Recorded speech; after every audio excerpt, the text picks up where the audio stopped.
Did Annabel Rama just confirm Richard Gutierrez and Sara Labati break up? Annabel Rama says her son Richard Gutierrez is staying with her right now. Ang mga pahayag ni Annabel Rama sa ABS-CBN News na isang buwan nang naninirahan sa tahanan niya si Richard Gutierrez sa QC o Quezon City ang kanyang anak. Natila kumpirmasyon na matagal nang usap-usapang hiwalay na ang aktor at ang kanyang asawa nitong si Sara Labati. Nagumpisa ang mga hakang-haka may problema sa 12 taong relasyon ni na Richard at Sara dahil hindi na sila magkasama sa mga larawan sa kanilang mga social media. Hindi rin nakita si Sara sa mga importanteng okasyon ng pamilya Gutierrez, tulad ng pagdiriwang ni Annabel Rama sa kanyang kaarawang nitong noong October 2023 at sa binyag ng anak ng isang kapatid ni Richard noong November 19, 2023.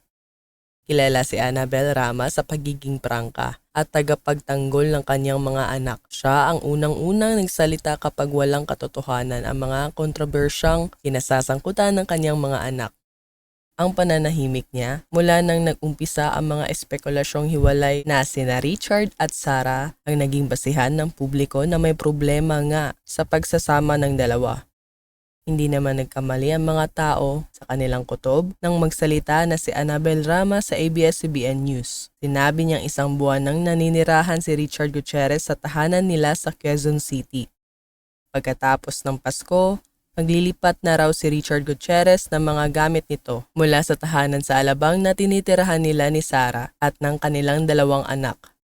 Saad ni Annabel, si Richard nasa bahay ko na ngayon. 1 month na pero unti-unti siyang lumilipat ng gamit sa Alabang. Lilipat na siya after Christmas. Dagdag pa ni Annabel, hindi pa ako pwede magsalita pero sasabihin ko sa'yo, si Richard nasa sa akin na.